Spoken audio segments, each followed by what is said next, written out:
السلام علیکم ورحمۃ اللہ وبرکاتہ۔ محترم حاضرین و ناظرین، سامعین و مشاہدین، الحمدللہ اللہ تبارک و تعالیٰ کا کرم اور اس کا احسان ہے کہ آج ہم آپ حضرات کے سامنے پھر قرآن پاک کا وہ خلاصہ جو کل تراویح میں پڑھا گیا ہے پیش کرنے کی سعادت حاصل کر رہا ہوں۔ پہلے ان آیتوں کا خلاصہ جو 7ویں پارے میں ہیں، یعنی آیت نمبر 88 سے آیت نمبر 101 تک، اور اس کے بعد پھر انشاءاللہ سورۃ الانعام کا مختصر خلاصہ، اور پھر ان کی آیتوں کا خلاصہ یعنی آیت نمبر 108 تک سماعت فرمائیں۔ حلال کو حلال سمجھو۔ پہلی امتوں کی لمبی عمروں اور کثرت عبادت کو سن کر بعض صحابہ نے ارادہ کیا کہ وہ ہمیشہ روزہ رکھیں گے، افطار نہیں کریں گے، پوری رات عبادت کریں گے، ذرا بھی نہیں سوئیں گے، خوشبو اور عورتوں کے قریب بھی نہیں جائیں گے، نہ گوشت کھائیں گے اور نہ بستر پر سوئیں گے۔ تو اللہ تعالیٰ نے ایسا کرنے سے روکا اور فرمایا، جن چیزوں کو اللہ نے تمہارے لیے حلال کیا ہے تم قسم کھا کر ان کو اپنے اوپر حرام مت کرو۔ اصل تو یہ ہے کہ آدمی روزہ بھی رکھے، افطار بھی کرے، رات میں عبادت بھی کرے، بیوی بچوں کے ساتھ خوش طبعی بھی ہو، مگر عبادت میں خلل بھی نہ آئے۔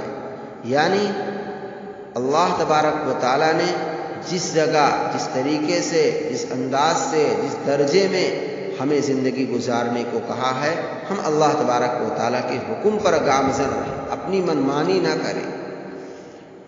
قسم توڑنے کا کفارہ: اگر کوئی شخص کسی کام کے کرنے یا نہ کرنے کی قسم کھا لے تو اس پر لازم ہے کہ اس قسم کو پورا کرے، بشرطے کہ وہ قسم جائز بھی ہو۔ لیکن اگر کسی وجہ سے قسم کو پورا نہ کرے گا اور قسم ٹوٹ گئی تو اب قسم کا کفارہ ادا کرنا ضروری ہوگا، اور اس کا کفارہ یہ ہے 10 مسکینوں کو ایسا کھانا کھلائے جو عام طور سے اپنے گھر والوں کو کھلاتا ہو، یا انہیں ایک ایک جوڑا کپڑا پہنا دے، یا ایک غلام آزاد کرے، اور جو ان تینوں میں سے کسی کی طاقت نہ رکھتا ہو وہ لگاتار 3 دن کے روزے رکھے۔ شراب، جوئے وغیرہ کی برائی: اللہ تعالیٰ نے شراب، جوا اور بت پرستی کو حرام قرار دیا ہے، اس لیے کہ اس میں دینی و دنیاوی اور جسمانی و روحانی ہر طرح کے نقصانات ہیں۔ جوا، شراب اور بت پرستی گندے اور شیطانی کام ہیں۔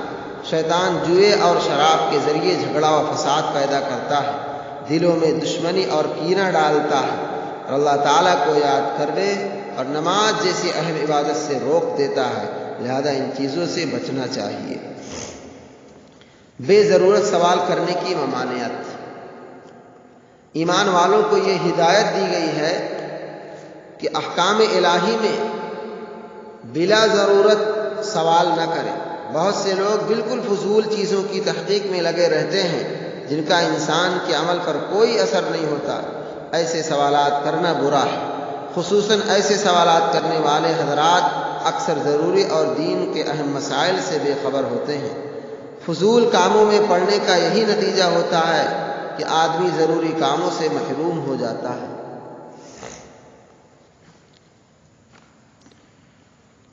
اب سورۃ الانعام کا خلاصہ سماعت فرمائیں۔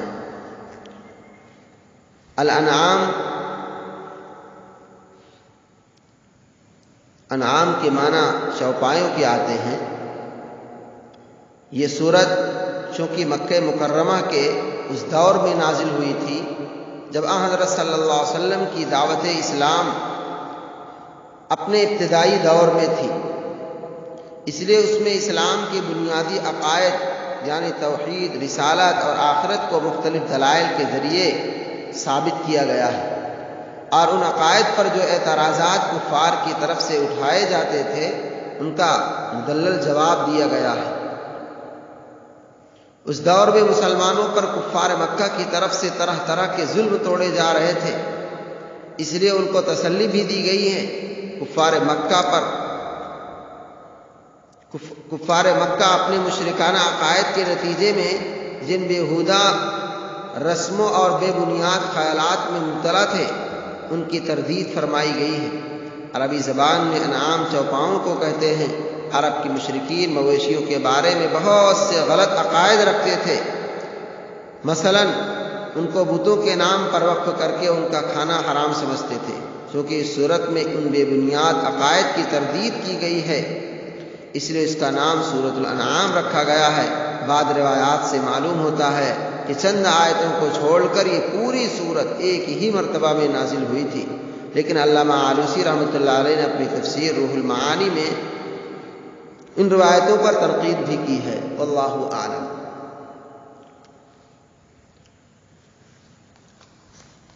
مشکل کشا اللہ ہی ہے۔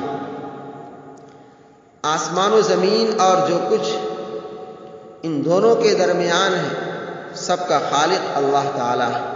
اسی نے انسان کو مٹی سے پیدا کیا اور وہ انسان کی ہر ظاہری اور چھپی ہوئی چیزوں کو جانتا ہے، اور وہ اللہ تعالیٰ ہی ہے جو بیماری اور شفا دیتا ہے، اس کے علاوہ کوئی بیماری کو دور نہیں کر سکتا۔ غرض یہ کہ اللہ تعالیٰ ہی مشکل کشا ہے۔ پریشانی اور بیماری میں اللہ تعالیٰ ہی کو پکارنا چاہیے، اس کے علاوہ کسی اور کے نہ در پہ جائے اور نہ کسی کو پکارے۔ سب سے بڑا ظالم جو لوگ اللہ کی طرف غلط بات کی نسبت کرتے ہیں یا اللہ کی نشانیوں کو جھٹلاتے ہیں وہ سب سے بڑے ظالم ہیں۔ ایسے لوگ کبھی بھی کامیاب نہیں ہوں گے۔ کافر دوبارہ دنیا میں آنے کی تمنا کریں گے۔ جب کافر قیامت کے دن عذاب دیکھ لیں گے تو اس بات کی تمنا کریں گے کہ کاش ہم دنیا میں پھر واپس جاتے اور ایمان کے ساتھ اچھے اعمال کر کے واپس آتے، مگر اللہ تعالیٰ کسی کو بھی دنیا میں واپس نہیں بھیجے گا۔ کافر کی حسرت۔ دوبارہ زندہ ہونے اور اعمال کا بدلہ دیے جانے کا جو لوگ انکار کرتے ہیں، قیامت کے دن ان کو اپنی اس غلطی کا احساس ہوگا اور اپنے کیے ہوئے پر پچھتائیں گے۔ اس دن وہ اپنے برے اعمال کا بوجھ اپنی پیٹھ پر لاد کر بھریں گے۔ اپنے برے اعمال کا بوجھ اپنی پیٹھ پر لاد کر پھریں گے۔ دنیا کی حقیقت، کفار و مشرکین دنیا کی زندگی کو ہی اصل سمجھتے ہیں اور آخرت کا انکار کرتے ہیں، حالانکہ دنیا کی زندگی تو بس کھیل تماشا ہے اور آخرت کی زندگی ہی اصل زندگی ہے۔ نبی کا انکار نہ کرو اور نہ ہی ان کا مذاق اڑاؤ۔ جو لوگ نبی کو جھٹلاتے ہیں وہ در حقیقت اللہ تعالیٰ کا انکار کرتے ہیں، اور نبی کا مذاق اڑانے والے اللہ کے عذاب کے مستحق ہیں۔ نبی پاک صلی اللہ علیہ وسلم سے پہلے جن لوگوں نے اپنے نبی کا مذاق اڑایا وہ سب اللہ تعالیٰ کے عذاب میں گرفتار ہوئے۔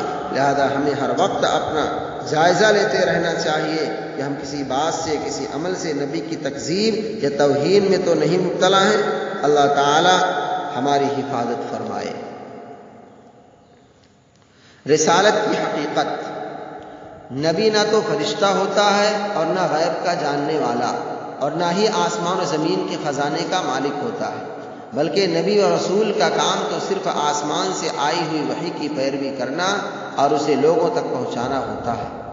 شرافت کا معیار بندگی ہے نہ کہ مالداری۔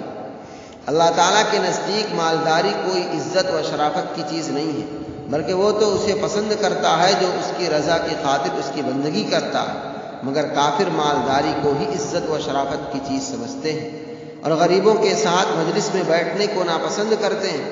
چنانچہ کفار حضور صلی اللہ علیہ وسلم سے یہ درخواست کرتے تھے کہ ہم جب آپ کی مجلس میں آیا کریں تو آپ ان غریب مسلمانوں کو اپنی مجلس سے اٹھا دیا کریں، لیکن اللہ تعالیٰ کو یہ بات بہت ناپسند ہے کہ مالداروں کی خاطر غریب ایمان والوں کو اپنی مجلس سے دور کیا جائے۔ اس لیے اللہ تعالیٰ نے نبی کریم صلی اللہ علیہ وسلم کو حکم دیا کہ آپ مالداروں کی خاطر کسی بھی صورت میں غریب ایمان والوں کو اپنی مجلس سے علیحدہ نہ کیجیے، بددینوں سے دور رہیں۔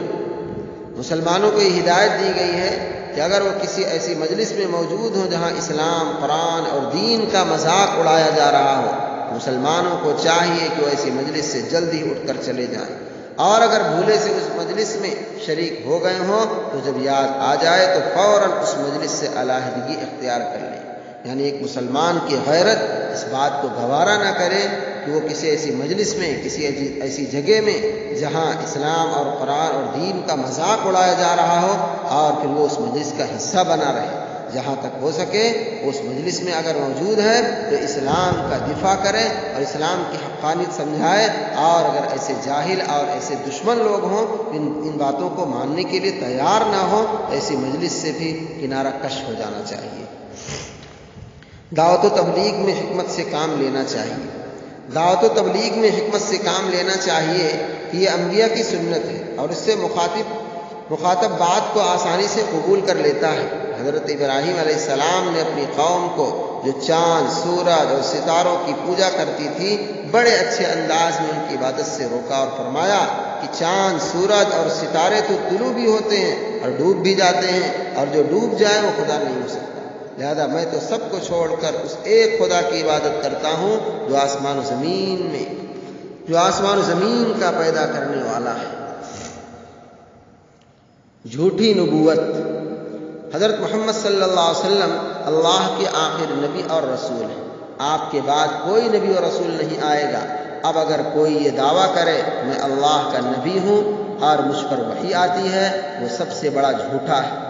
ایسے جھوٹے نبوت کا دعویٰ کرنے والوں کو موت کے وقت سخت تکلیفیں دی جائیں گی اور انہیں ذلت کا عذاب ہوگا۔ آخرت کا سفر۔ آدمی جب سفر کرتا ہے تو سفر کا ساتھی اور سفر کا سامان ساتھ لے کر چلتا ہے، اور کبھی ساتھی اور سامان کے بغیر بھی سفر کرتا ہے۔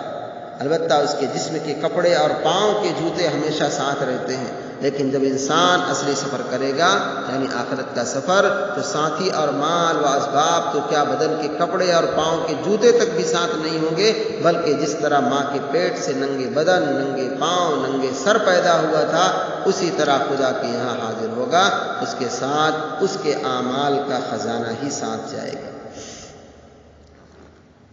خدا کی قدرت اور اس کی نشانیاں۔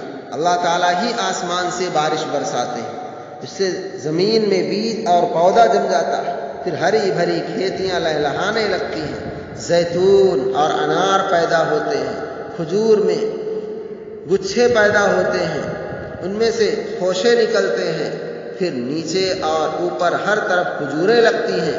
یہ اور دوسرے بے شمار پھلوں کی شکلیں، مزے اور رنگ کبھی یکساں ہوتے ہیں اور کبھی الگ الگ۔ یہ سب خدا کی قدرت اور اس کی نشانیاں ہیں، لہذا انسان کو چاہیے وہ زمین سے اگے ہوئے پھل، ترکاریاں، غلہ وغیرہ کھانے کے ساتھ ساتھ ان چیزوں کے پیدا کرنے والے کو بھی پہچانے کہ آیا ان چیزوں کو کون سی ذات ہے جس نے پیدا کیا ہے، اور یقیناً جو ان تمام چیزوں کو پیدا کرنے والی ذات یعنی خالق ہے وہی رب ہے۔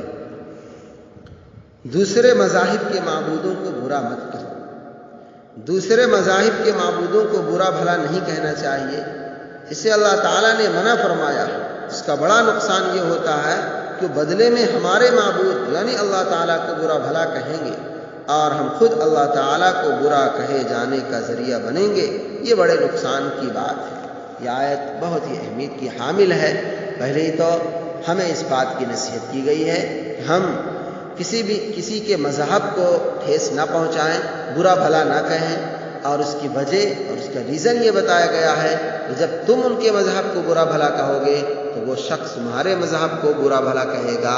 لہذا اس آیت سے ہمیں اور بہت ساری چیزوں کی طرف سبق ملتا ہے۔ مثلا تم کسی کے ماں باپ کو گالی مت دو، مثلا تم کسی کو برا بھلا مت کہو، مثلا تم کسی اور اعتبار سے کسی کو کوئی ایسا نقصان یا ایسی تکلیف مت پہنچاؤ، ورنہ وہ بدلے میں اس کے اپوزٹ میں، اس کی اپوزیشن میں وہ بھی وہی کام کرے گا۔ مثلا جب تم کسی کے والدین کو گالی دو گے تو پلٹ کر کے وہ بھی دے گا تمہارے والد کو گالی، تو گویا تم اپنے والد کو گالی دلوانے کے طریقے سے ذمہ دار بن گئے۔ لہذا اللہ تبارک و تعالیٰ سے دعا ہے، اللہ تبارک و تعالیٰ ہم سبوں کو ان تمام باتوں اور ان تمام آیتوں کے احکامات اور پیغامات کو صحیح طور پر سننے اور سمجھنے اور اس پر عمل کی توفیق نصیب فرمائے۔